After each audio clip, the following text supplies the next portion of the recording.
એ માત્ર દીકરાઓ માટે જ હતું. આપણા પ્રધાનમંત્રીશ્રીએ તમામ ડિફેન્સ સ્કૂલોના દરવાજા દેશની દીકરીઓ માટે ખોલી દીધા. હું ભાવનાબેનને કહીશ કે તમારા જેટલા વિવિધ સંપર્કો છે ને એમાંથી હવે ડિફેન્સ માટેની દીકરીઓને મોકલવાનો પણ એક પ્રકલ્પ તમે ચલાવો. ખૂબ સુંદર કામ થયું છે.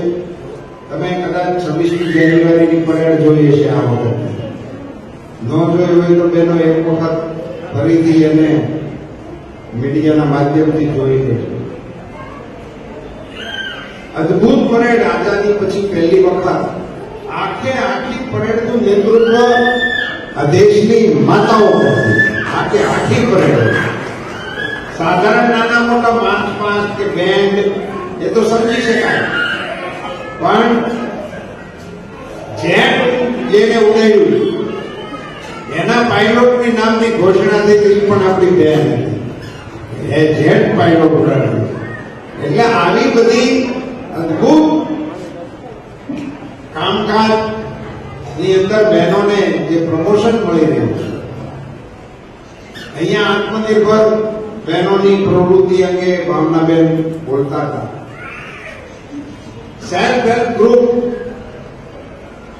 ની રચના મોદી સાહેબે શરૂ કરી અને એક કોન્સેપ્ટ આવ્યો કે 10 બહેનો ભેગી થાય, પોતાની નાની રકમની બચત કરે, એની સામે બેંક એને એટલા જ પૈસા આપે અને એમાંથી પછી વ્યવસાય કરે તો એ અરસપરસ એ રકમ વધતી જાય. અને એવા સેલ્ફ હેલ્પ ગ્રુપો સમગ્ર દેશની અંદર મોટા પાયા ઉપર ઉભા કરવાનું કામ પ્રથમ વખત મોદી સાહેબે કર્યું. પણ બહેનોની આ સભામાં એક રહસ્ય મારે ખોલવું છે કે આ સેલ્ફ હેલ્પ ગ્રુપ જે છે ને એ બહેનો માટે નહોતું. સેલ્ફ હેલ્પ ગ્રુપનું નામ છે, એમાં બહેનો માટેનું આ યોજના હતી નહીં. તો કોણ જાણે કેમ બહેનો સિવાય ભાઈઓ એમાં આવ્યા જ નહીં. અત્યારે સેલ્ફ હેલ્પ ગ્રુપ એટલે બધી બહેનો ના ગ્રુપ એવી માન્યતા છે. નામ સેલ્ફ હેલ્પ ગ્રુપ છે પણ ભાઈઓ એમાં જોડાણા નહીં, બહેનો આખા એ દેશની અંદર એની અંદર જોડાણી અને અરબો રૂપિયાનો વહીવટ આજે સેલ્ફ હેલ્પ ગ્રુપના માધ્યમથી આપણા દેશની બહેનો કરી રહી છે. એ આપણા સૌ માટે ખૂબ આનંદ ખુશીના. અમારું નવું પાર્લામેન્ટ બન્યું. નવા પાર્લામેન્ટની અંદર બહેનોને માટેનો પહેલો કાયદો મોદી સાહેબ એવા વિધાનસભાની અંદર અને લોકસભાની અંદર રિઝર્વેશન આપવા માટેનો નિર્ણય મોદી સાહેબે કર્યો. આખા એ દેશની બહેનો માટેનો આ નિર્ણય વર્ષોથી માહોલની અંદર હતો, પણ મોદી સાહેબે એ નિર્ણયને અમલવારી કરી. મને યાદ છે કે આપણા નરેન્દ્રભાઈ મોદી સાહેબ મુખ્યમંત્રી હતા ત્યારથી એમણે બહેનોને કાળજી લેવાનું એમનું મુખ્યમંત્રી તરીકેના કાર્યક્રમોને આપણે યાદ કરીએ તો ક્યાંય દેશમાં નથી. પ્રસૂતિ પછી હોસ્પિટલેથી ઘેરે મૂકવા જવા માટેની ગાડીનું નામ ખીલખીલાટ છે. કોઈ રાજ્યમાં આવી એની યોજના નથી. માત્ર આપણા મુખ્યમંત્રી શ્રી તરીકે મોદી સાહેબ આપણને આવી યોજના. ધાત્રી માતાઓને પોષણ આપવા માટેની યોજના મોદી સાહેબે શરૂ કરી. દીકરીઓ માટેની સુકન્યા યોજના મોદી સાહેબે શરૂ કરી. અસંખ્ય યોજનાઓના આધાર ઉપર પ્રધાનમંત્રી શ્રી મોદીજીએ આપણી માતૃશક્તિને વિકાસની અંદર સરખા ભાગીદાર બનાવવા માટેનો પ્રયાસ કર્યો. અને હમણાં ચૂંટણીઓના અને કાર્યક્રમોના જે અહેવાલો અમે જોઈએ છીએ તો આખા દેશની અંદર કોઈ પણ ચૂંટણીઓના કાર્યક્રમો હોય તો એમાં બહેનોની સંખ્યા સૌથી વધારે હોય છે. આખા દેશની અંદર આ એક માહોલ બની ચૂક્યો છે. એવા સંજોગોમાં અહીંયા રાજકોટના અમારા કાર્યક્રમોમાં ભાઈ કમલેશભાઈને અમારે મળવાનું થયું. અને એમનું એક જૂનું અગાસી ગ્રુપ આવે એ કાર્યક્રમ પણ અહીંયા એ બધા મિત્રોને મળવાનો મારા માટે અહીંયા ગોઠવ્યો. એ વખતે મેં ભાવનાબેનને કહ્યું હતું કે હું તમારી બહેનોને અલગથી મળવા માટે પણ આવીશ અને બહેનોની સાથે ટિફિન બેઠક કરીશ. કારણ કે હું એક ધારાસભ્ય હતો ત્યારે મારા મતક્ષેત્રની અંદર હું ટિફિન બેઠક ચલાવતો. બધા પોતાનું ટિફિન લઈને આવે ને અમે મિટિંગ કરી. એ પરંપરા આજે આખા દેશની અંદર અમારી પાર્ટી ચલાવી રહી છે. ત્યારે ભાવનાબેન સાથે એ વિષયને અમે શેર કરવાનો પ્રયાસ કર્યો હતો અને અમે એક ટિફિન બેઠકના માધ્યમથી બહેનોની સાથે સંવાદ કરવા માટેનો પહેલો પ્રયાસ કરવો એવું નક્કી કર્યું હતું.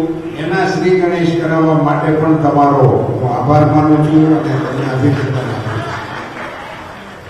મને ભાવનાબેને કહ્યું કે અમારી બહેનો ખૂબ દૂર દૂરથી આવી છે એટલે એમના માટે અમે અહીંયા વ્યવસ્થા કરી છે. પણ કેટલાક બહેનો ટિફિન લઈને પણ આવ્યા છે, અમે પણ ટિફિન લઈને આવ્યા છીએ. પણ ટિફિન બેઠકની શરૂઆત છે, હજી તો ખ્યાલ પણ નથી લોકોને. અને ધીમે ધીમે એને અમે વ્યવસ્થિત રીતે નિયમિત સ્વરૂપે ટિફિન બેઠકના માધ્યમથી સામાન્ય નાગરિકો વચ્ચેના અમારા સંવાદને અમે આગળ વધારવાના છીએ. આપણે 1 કલાક બધાને સાંભળીશું, બધાની રજૂઆતોને મેળવીશું. રજૂઆતોની ઉપર અમારે કંઈ કહેવાનું છે, અમારા આગેવાનોને કંઈ કહેવાનું છે એ કહીશું. અને પછી બધા પોતપોતાનું ભાતું સાથે લેવાય છે એનું ભોજન કરીશું. અને આમની ડીશમાંથી આમની ડિશમાં, આમની ડીશમાંથી આમની ડીશમાં એનો આસ્વાદ માણીશું. અને જેના અન્ન ભેળા એના મન પણ ભેળા થાય એ રીતે આ સંવાદ કાર્યક્રમને આપણે આગળ વધારીશું. એની આજથી આપણે અહીંયા શુભ શરૂઆત કરીએ છીએ. આગામી દિવસોમાં એને વ્યવસ્થિત સ્વરૂપ આપવા માટેનો પણ અમે પ્રયાસ કરીશું. બહેનો તરીકે તમે જે નાની મોટી પ્રવૃત્તિઓ સંસ્થાના માધ્યમથી કરી રહ્યા છો એની અંદર રાજ્ય સરકાર અને ભારત સરકારનું યોગદાન હોય છે. એને યોગદાન મળી શકે એવી યોજનાઓ હોય છે. એની વિગતવાર અધિકારીઓ દ્વારા સમજણ પણ આપણે ટિફિન બેઠકના માધ્યમથી અપાવી શકીએ છીએ. એને પણ આપણે એમની સાથે જોડી શકીએ છીએ. એને આપણા આરોગ્ય સાથે પણ આપણે જોડી શકીએ. ટિફિન બેઠક હોય અને ત્યાં તજજ્ઞોને આપણે બોલાવીએ અને આપણા ટિફિન બેઠકમાં આવેલા લોકોનું ચેકઅપ પણ થઈ જાય, એમનું બ્લડ ગ્રુપિંગ પણ થઈ જાય.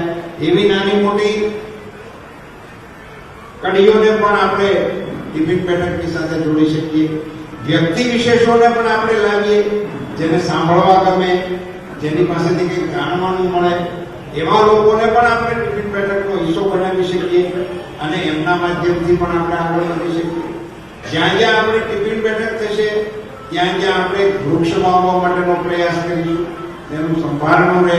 કાંઈ નહીં કે અહીંયા ટિફિન બેઠક થઈ હતી અને વર્ષો પછી આપણે જઈએ, હું અત્યારે મારા ક્ષેત્રમાં જાઉં તો આગેવાનો મને એ ઝાડ નીચે લઈ જાય છે કે સાહેબ તમે ટિફિન બેઠક આમાં અહીં કરી હતી તેથી વાવેલો વડલો છે, આજે જુઓ એની નીચે કેટલા લોકો છે.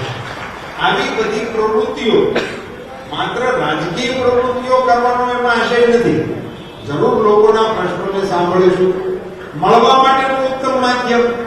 શાંતિથી બધા બેસે, શાંતિથી ભોજન લે, ભોજન બનાવવાની કડાકૂટ નહીં, પોતાને મનગમતું ખાય અને પોતાની રીતે કાર્યક્રમો ચાલે એવી એક રચના આપણે આજે એનું ભંડાર કરવા માટેનું આવું સરસ. અને આજે લગભગ 30 બહેનો જે બીજાના માટે કામ કરે, બીજાને માર્ગદર્શન આપે. પોતાના ઘર માટેની પ્રવૃત્તિ નથી, પોતાના સ્વાર્થ માટેની પ્રવૃત્તિ નથી, પણ બીજાના પરિવારને સહાયતા મળે, એના ઘરમાં અજવાળો થાય એના માટે પોતાની જાન કસે છે. એવી બહેનોની વચ્ચે મને આજે ભાવનાબેન થકી આવવાનો અવસર મળ્યો, એમના આશીષ લેવાનો મને અવસર મળ્યો.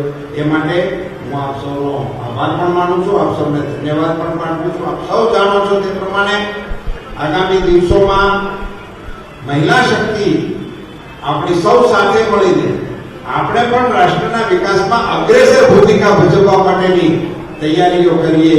એ દિશામાં આપની સાથે હું પણ આપના કાર્યોમાં સહયોગી થવા માટેનો પ્રયાસ કરતો રહીશ. આપ સૌનો ખૂબ ખૂબ આભાર. ભારત